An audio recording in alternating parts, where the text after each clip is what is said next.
د دې سړي دماغ له دې کمپیوټر سره نښتي دي. دا چې څه فکر کوي هماغه په کمپیوټر کې عملي کیږي. که په ساده شکل ووایو دا وړوکی چپ د انسان د مغزو په منځنۍ برخه کې لګیږي او په مستقیم ډول د انسان دماغ له کمپیوټر سره نښلي او کله چې دا دواړه ونښلول شول بیا نو انسان بغیر له کوم حرکته خپل کمپیوټر او موبایل له دماغو کنټرولولی شي. کیدای شي دا تاسو ته ډیره د حیرانتیا خبره نه وي خو دا به ضرور درته حیرانونکي چې په راتلونکي کې به د دې چې په وسیله انسانان هر څومره سخت او ډیر معلومات د هر څومره مودې لپاره په اسانۍ حفظ کولی شي. معلومات به خپل ذهن ته ډاونلوډ یا اپلوډ کولی هم شي.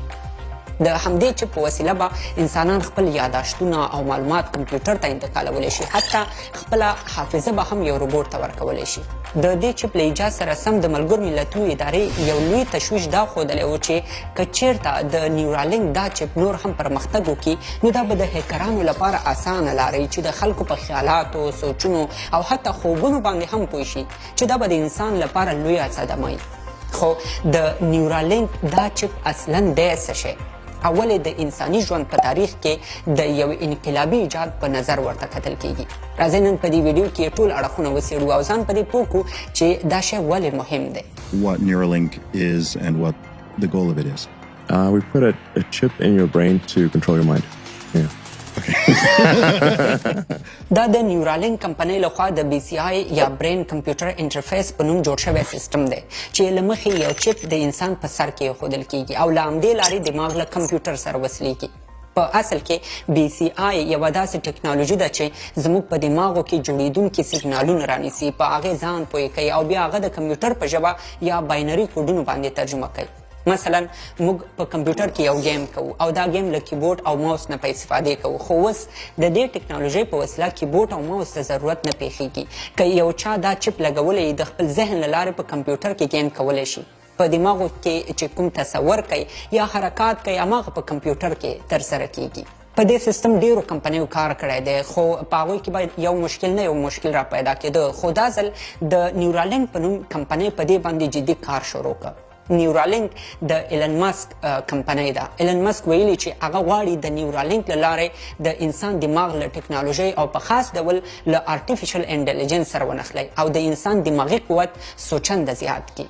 په اصل کې دا فکر د هغو ناروغانو لپاره پیدا شوی دی چې وجود یې فلج شوی او یا لاسونه او یا پښې حرکات نه کوي نو هغوی په اسانۍ سره له همدې لارې له دماغو کار اخیستلی شي او په کمپیوټر کې ټول کارونه هغسې کولی شي څنګه چې یو عادي انسان کوي. د نیورالینک چپ په تیرو څو کلونو کې له 1500 نه په ډیرو بیزوګانو باندې تجربه شوی دی. په 2021 کال کې په یو بیزو باندې تجربه وشوه. د بیزو ته په دماغو کې دا چپ ولګول شو او د تجربې په خاطر یې هغه ته په کمپیوټر کې د گیم کولو چل ورزده کړ. بیزو د یو څه وخت لپاره د ریموټ له لارې په کمپیوټر کې گیم وکړ. لږه شېبه وروسته یې ریموټ پې بند کړ خو بیزو د مغزو له لارې د گیم کولو ته دوام ورکړ او دا اوله تجربه وه چې کامیابه شوه. له دې وروسته د 2024 کال په جنورۍ کې ایلن ماسک اعلان وکړ چې دوی د لومړي ځل لپاره د انسان په دماغو کې د نیورالینک چپ په لګولو کې کامیابه شوي دي. دا چپ د نولاند ابراو په سر کې ولګول شو. نولاند په 20 کلنۍ کې د اوبو په منځ کې په یو سخت څیز لګېدلی و او هلته د څه وخت لپاره نښتې هم و خو چې کله وژغورل شو له سر لاندې ټول وجود یې فلج و. هغه ډیر کلونه همداسې په نورو تکیه پاتې شو خو د نیورالینک چپ له لګولو وروسته اوس کولی شي چې له لاس او پښو بغیر خپل کمپیوټر کې کار وکړي، گیم وکړي او نور مهم کارونه هم پکې ترسره کولی شي. هغه په کمپیوټر کې سندره لګولی شي، آواز هم ورکولی شي او دا ټول کارونه د لاسونو په ځای په دماغ کوي. مخکې له دې چې کمپیوټر سره د دې چپ د نښلولو په طریقه پوه شو راځئ اول ځان په دې پوه کړو چې زموږ دماغ څنګه کار کوي. د مغزو مخکینۍ برخه زموږ طبیعت، موډ او د احساساتو پروسه مخته وړي. شاتنۍ برخه معلومات ثبتوي او د شیانو په پیژندلو کې کومک کوي او منځنۍ برخه یې ټول وجود ته راپور رسوي. په اصل کې زموږ په دماغو کې له 20 میلیارډو ډېرې حجرې د نیورون په نوم موجودې دي. د نیورونونو وظیفه دا ده چې زموږ ټول وجود ته معلومات ورسوي. نیورونونه له 3 برخو جوړ شوي دي. اول ته یې ډنټریټک آربر وایي، دویم ته یې سیل باډي وایي او دریم ته یې اکسن وایي.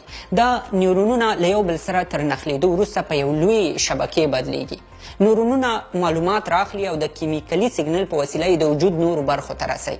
که یو نیورون ته معلومات ورسیږي دا په ټولو نیورونونو کې گردش کوي او بالاخره د وجود هماغې برخې ته رسیږي له کومې سره چې تړاو لري.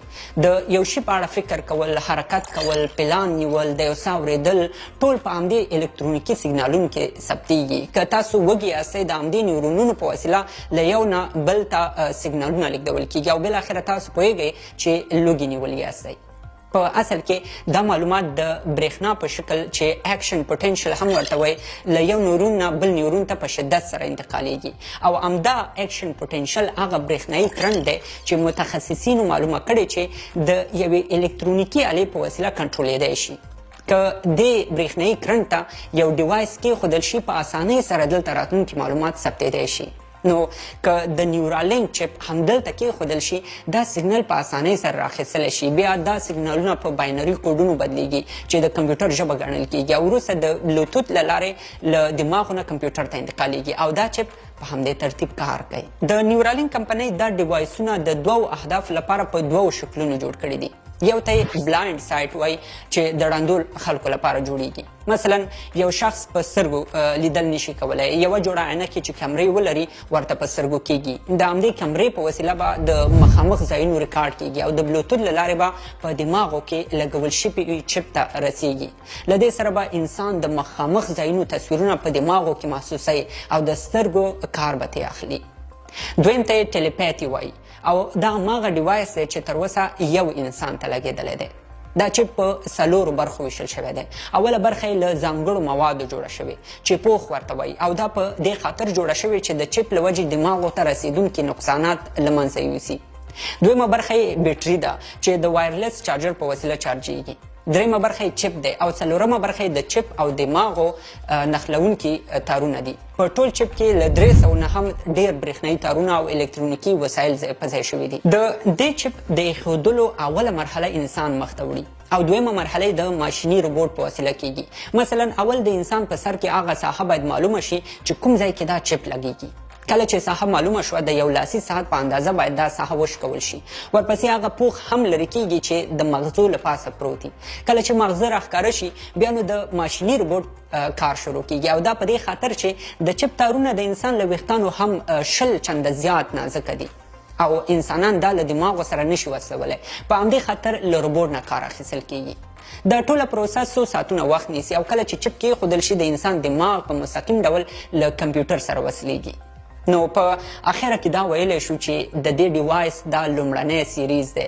په آینده کې د دې چپ لپاره ډېر لوی پلانونه په پام کې نیول شوي دي. مثلا هر څوک به کولی شي چې هر څومره زیات معلومات وغواړي او د هر څومره وخت لپاره یې وغواړي په دې چپ کې به یې ساتلی شي لکه د ګوګل په شان یا هم کټ مټ ګوګل به مو په دماغو کې نصبي. د دنیا د هر شي په اړه به معلومات خلکو سره په دماغو کې ثبت دي. یو اټکل دا هم دی چې شاید یو وخت داسې راشي هغه خلکو چې دماغو کې چپ لګولی د نورو انسانانو په نسبت به ښې وظیفې ولري، ښې پیسې او ښه ژوند به هم ولري او هغو خلکو چې دا چپ نه یې لګولی د معلوماتو د کموالي له وجې به یې د ژوند سطحه ډېره ټیټه پاتې. نو په همدې خاطر به ټول خلک کوشش کوي چې په دماغو کې دا چپ ولګوي څو له نورو انسانانو سره یو ډول ژوند ولري. کټ مټ په اوس وخت کې لکه موبایل چې څومره ضرور دی همداسې به دا چپ هم ډېر ضروري. زه هیله لرم چې د ویډیو به تاسو سره د دې نوې ټکنالوژۍ په پېژندلو کې ډېره مرسته کړي. تر بلې ویډیو الله مو مل.